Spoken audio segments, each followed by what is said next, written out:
Olá, pessoal, boa noite. Prazer estar aqui com vocês hoje. Espero que todos estejam me ouvindo bem. Aproveitando aqui, também quero dar boa noite à Gislaine, que está aqui com a gente, fazendo toda a interpretação de Libras. Obrigado, Gislaine.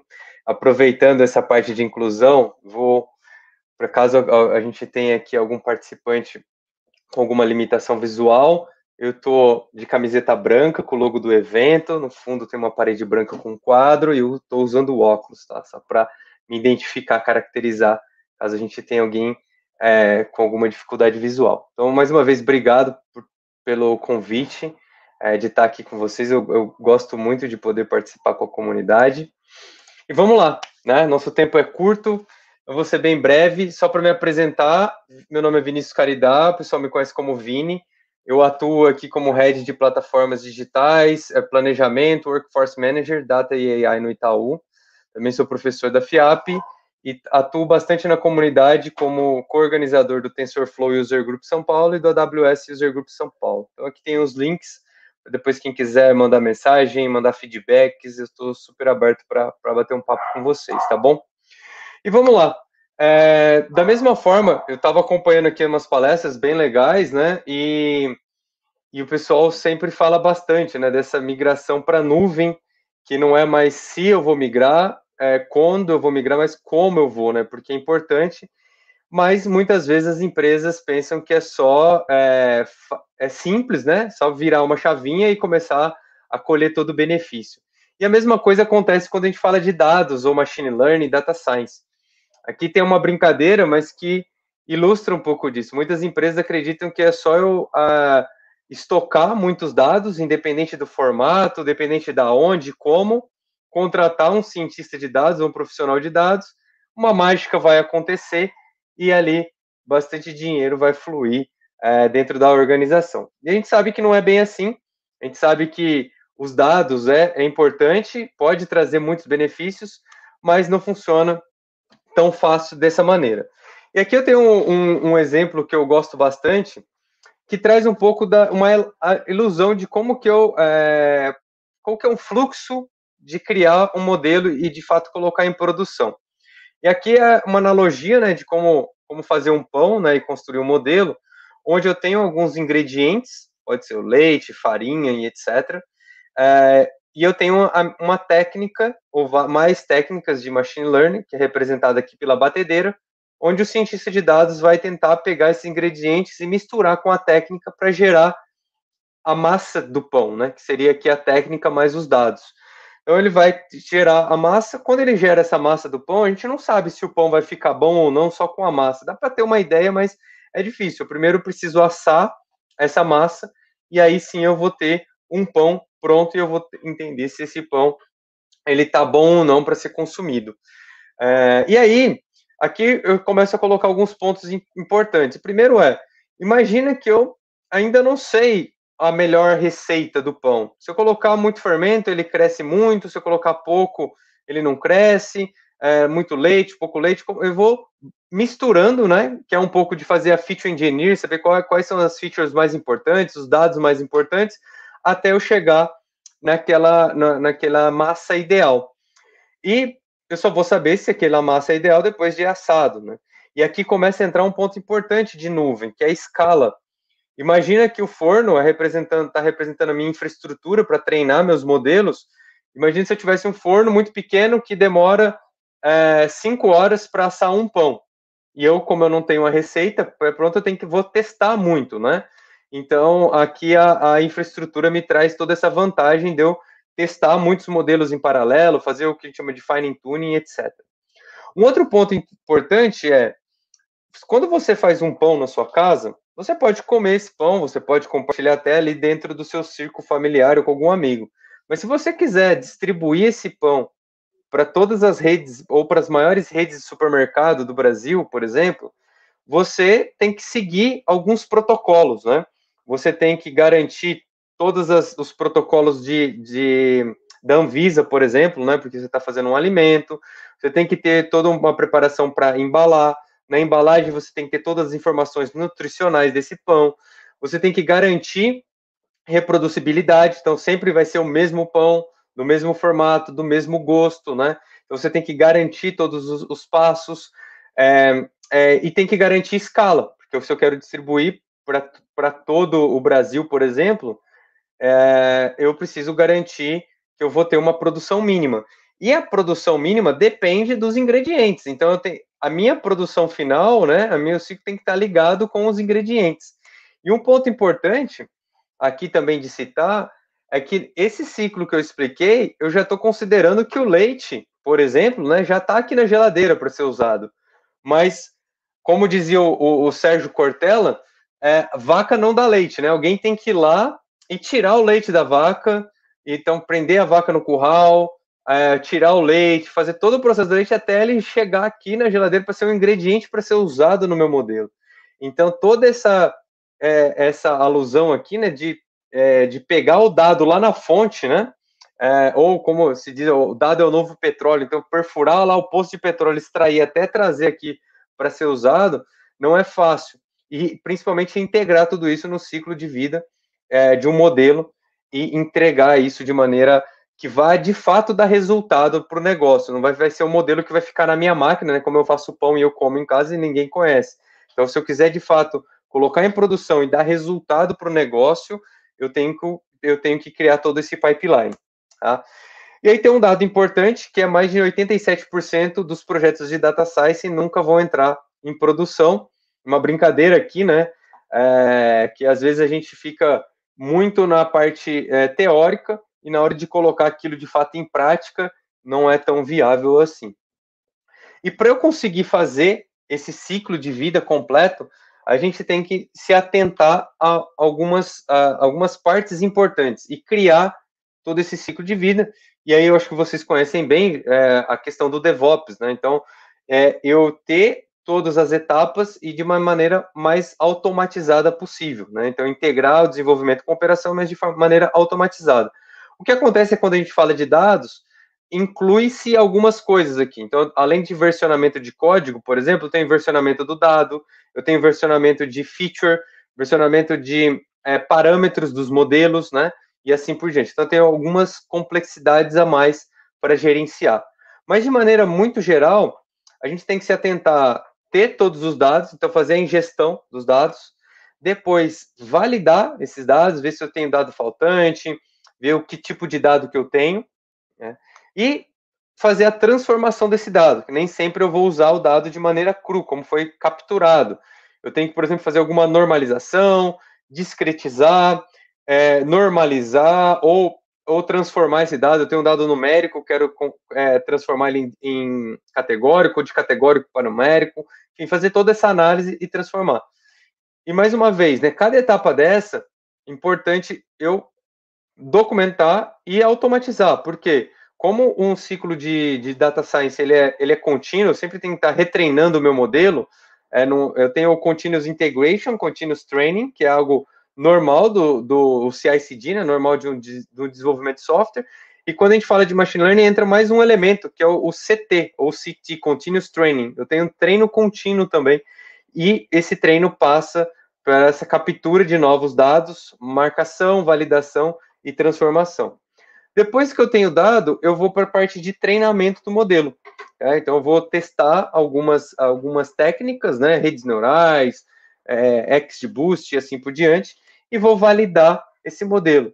Verificar tanto se ele está performando bem em tempo de treino, quanto em tempo de teste, né, para ter o mínimo de problemas possíveis quando eu vou colocar isso em produção.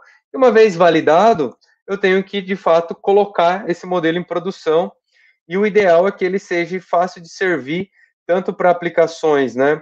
Eu receber requests e esse modelo ser servido tanto em aplicações mobile, quanto em aplicações web ou em vários tipos de aplicação. Quanto mais flexível for esse meu pipeline, melhor. Ok? E uma coisa importante, que além de da criação de todo esse ciclo de vida do modelo, do dado e do modelo, a gente tem que se atentar a um outro aspecto importantíssimo, que é a questão de eu trazer algum tipo de viés negativo para o meu modelo. Tá? Então, aqui eu vou trazer um exemplo muito rápido, que é uma aplicação, de detecção de sorriso, né? Então, isso a gente tem muita dessa aplicação no celular, quando a gente tira foto, ou detectar sorriso para ter um disparo automático, né? Em câmeras fotográficas, celular e etc. E aí, o que acontece? Isso aqui é um caso real, tá?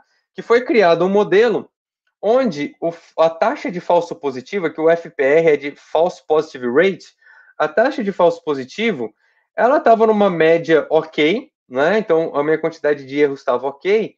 E se eu não me atentasse, eu só validasse o modelo e não me atentasse a nenhum viés negativo que eu poderia colocar nesse modelo, eu ia colocar esse modelo em produção e tá tudo bem. Mas quando eu faço uma análise, por exemplo, em imagens de pessoas novas, né? Então eu tenho aqui duas classes, pessoas novas e pessoas que não são novas. Quando eu faço essa análise quebrada por tipos olhando uma feature específica que é a idade, eu vou ver que a minha taxa de falso positivo ela é muito menor para imagens de pessoas novas do que imagens de pessoas não novas. Então, apesar de minha taxa geral estar num nível aceitável, se eu colocasse esse modelo em produção e eu analisasse só a taxa geral, eu estaria colocando um viés negativo, onde eu estaria penalizando pessoas mais velhas.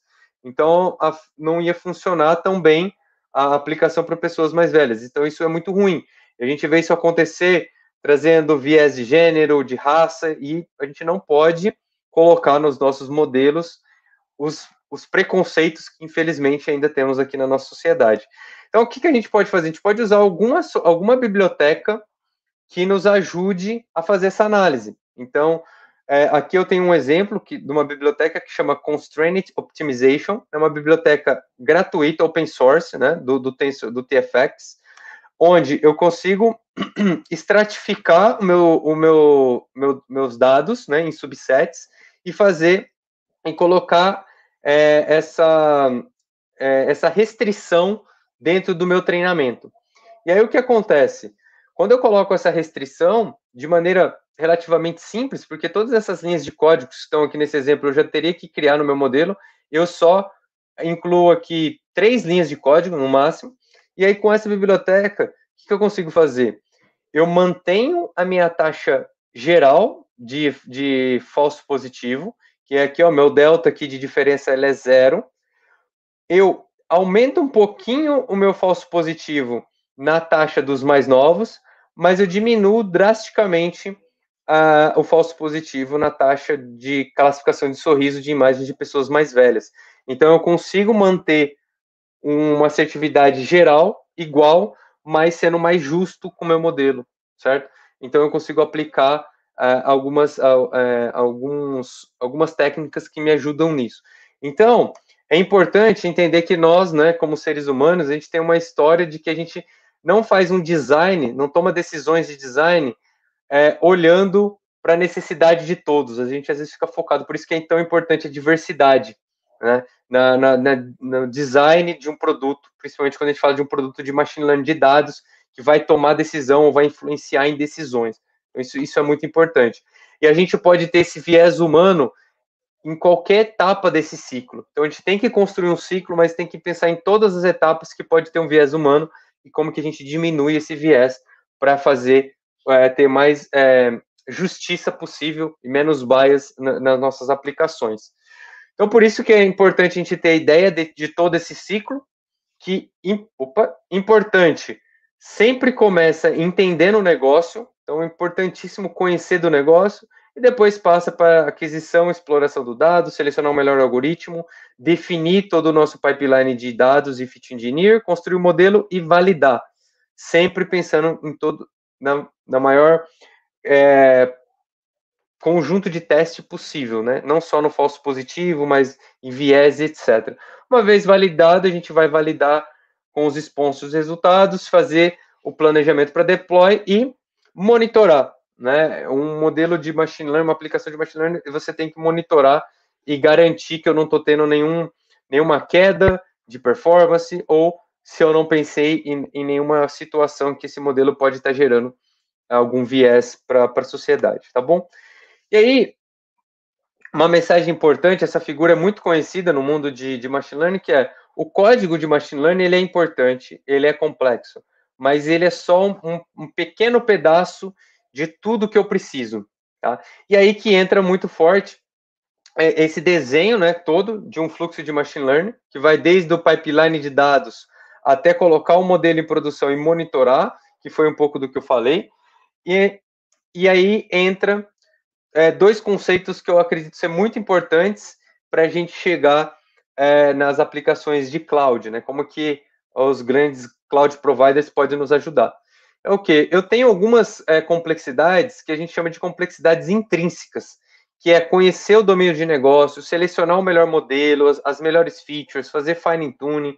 Enfim, tem uma lista de atividades que são complexas e eu preciso de profissionais bem capacitados para resolver isso para mim. Mas tem uma lista de atividades que são classificadas como atividades acidentais. Por que acidentais? Porque eu não precisaria passar por elas diariamente quando eu estou criando um produto, né, ou um sistema com inteligência artificial, com machine learning, que é integração de todos os dados do nosso data warehouse, conseguir escalar tanto a parte de treinamento do modelo quanto a parte de servir o modelo em produção, manter a consistência entre protótipo e produção, e treinamento e inferência, manter o tracking de múltiplos modelos, versões, experimentos, versão de dado, versão de código, versão de features, etc., e suportar todas as interações aqui dos modelos de machine learning. Então, essas complexidades elas são classificadas como acidentais porque eu não preciso passar por elas.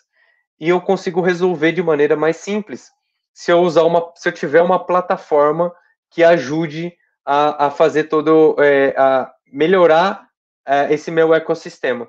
E aí algumas empresas criaram as suas próprias plataformas, então o Uber criou o Michelangelo, o Airbnb, o Big Head e assim por diante, mas a gente pode usufruir muito, porque tem evoluído cada vez mais as ferramentas que nós temos disponíveis nos nossos cloud providers, as principais aqui, o Google, a AWS e Microsoft, né?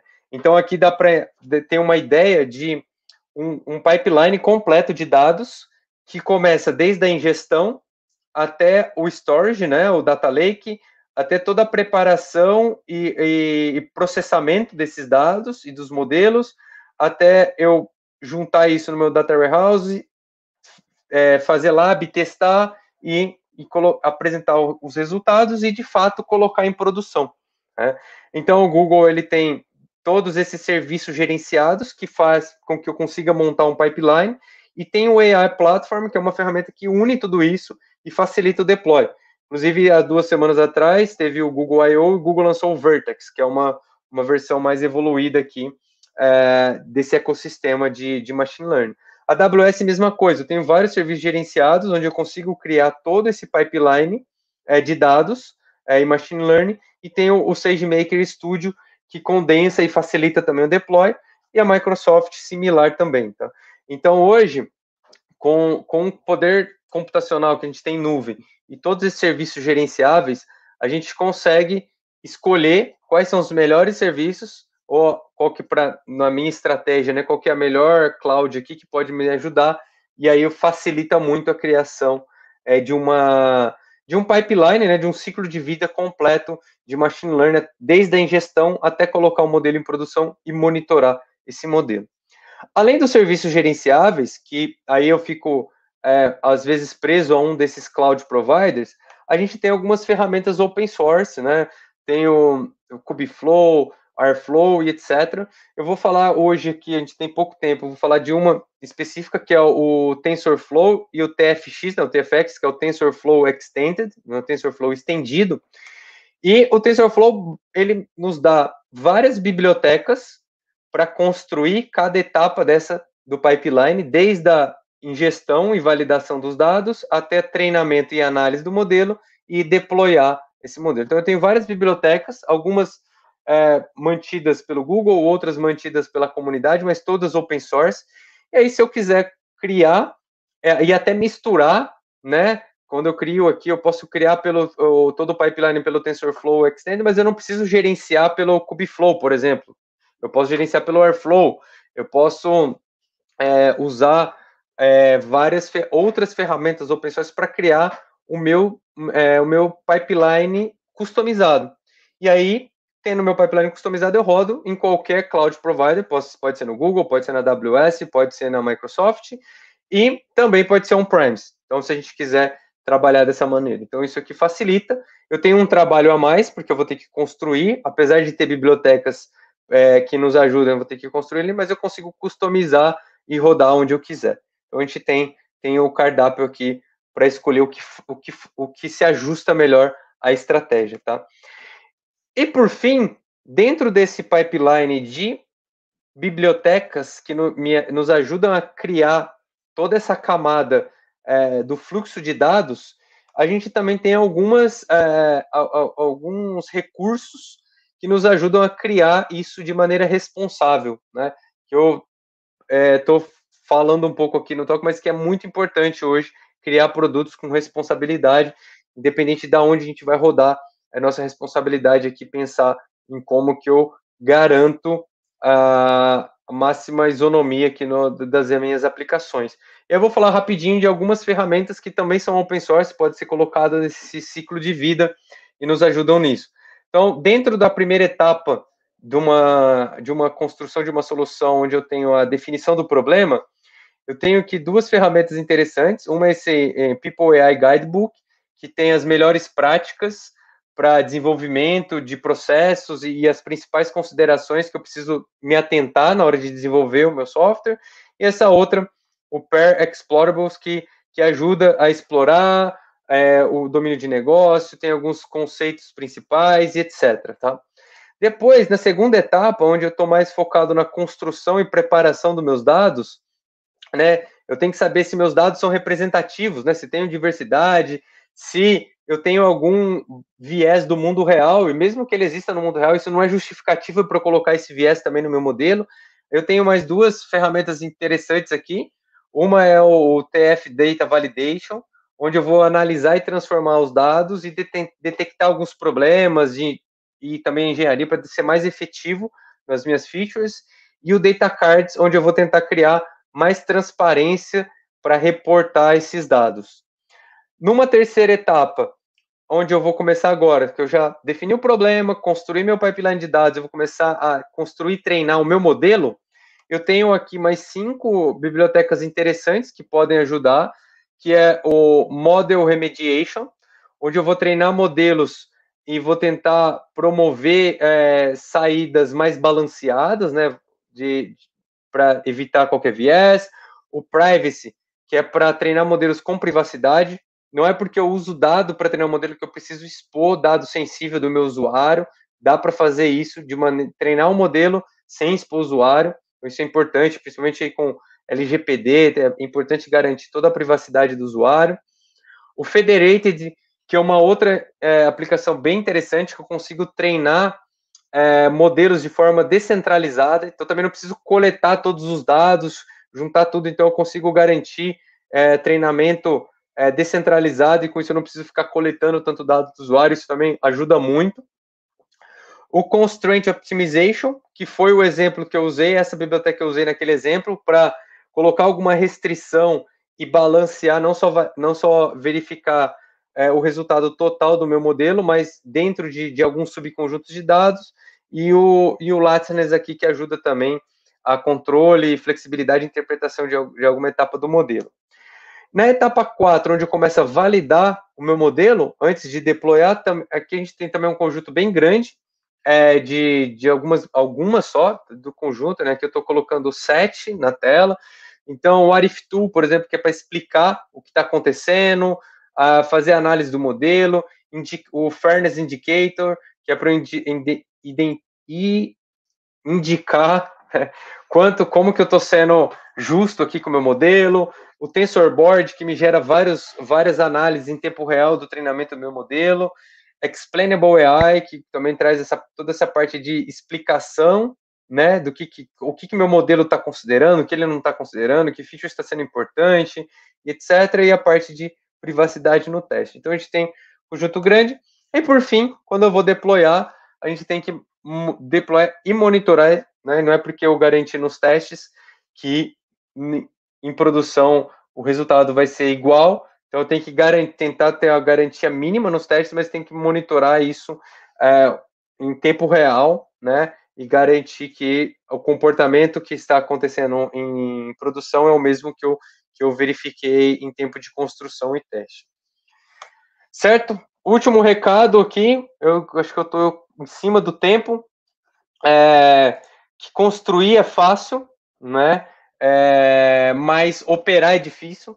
Então, quem trabalha aqui com operação sabe, lançar alguma coisa é fácil, mas a gente sabe que quando eu falo de problemas reais e produtos que eu quero ter no mercado de longa data, né, criar vínculo mesmo com meus usuários, eu tenho que garantir essa operação, e a operação nem sempre é tão fácil. Certo? Pessoal, eu espero ter contribuído de alguma maneira, passar aqui nesses 30 minutinhos com vocês, que eu adorei. Mais uma vez agradeço o convite e agradeço toda a audiência e o pessoal que está nos acompanhando. Aqui tem algumas referências importantes sobre esse tema, de Continuous Deploy, Integration e Training de modelo, colocar de fato o modelo de Machine Learning e dados em produção. Mais uma vez, eu agradeço a todos, meus contatos, vou ficar muito feliz em poder compartilhar, responder qualquer dúvida, feedback são muito bem-vindos. Tá bom? Muito obrigado. Show, nós que agradecemos a apresentação. Tem algumas perguntas aqui para você. No caso do José Silva perguntou: Vinícius, pode recomendar alguns bons sites sobre catálogos de topologias de Deep Learning, como o modelzoo.co ou modelzoo-co? Boa. Bom, José, eu vou recomendar um site que não é bem de topologia, mas ele acaba embarcando isso também, que chama Papers with Code. Né? Tá em inglês, mas é como se fosse artigos com código. Então, Papers with Code, eu vou pôr o link aqui para o pessoal enviar nos comentários. Por que esse site? Esse site, ele reúne todo o estado da arte em aplicação.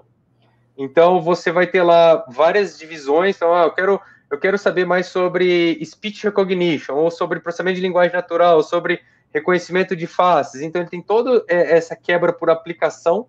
E quando você entra numa quebra por aplicação, ele tem os principais técnicas que deram o melhor resultado hoje.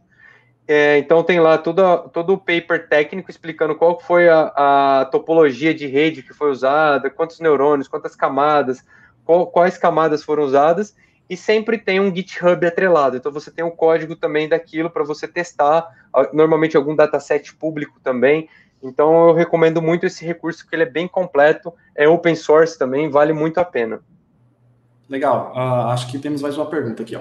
Vinícius, qual curso sobre Machine Learning ou Deep Learning você recomenda? É uma ótima pergunta, uma pergunta bem ampla, né?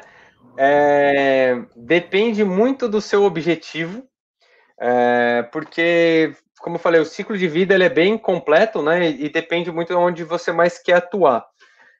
Tem um curso muito bacana no Coursera, por exemplo, que inclusive era gratuito até recentemente, do Andrew Ng, que ele dava uma geral sobre Machine Learning, que eu acho bacana, para pelo menos você ter uma geral e em cima dessa geral entender onde que você quer se especializar mais, se é na parte de deploy, se é na parte mais técnica de modelo, então você tem que se aprofundar mais na parte de estatística, matemática, álgebra linear, ou se é mais na parte de dados, enfim, qual que é o que você gostaria de se especializar. Mas eu recomendo um curso mais genérico para você ter uma ideia de toda a cadeia e fazer algum exemplo simples e aí depois ir direcionando. Show de bola. Agradeço muito a palestra, viu, Vinícius? Foi excelente. Meus parabéns. Agradeço muito também pela presença ao evento e a quem fez as perguntas aí. Tamo junto. Obrigado. Legal, obrigado, gente. Eu que agradeço o convite. Qualquer dúvida depois, pelo tempo, podem me mandar mensagem que eu vou ficar feliz em responder. Show de bola. Isso aí. Muito obrigado.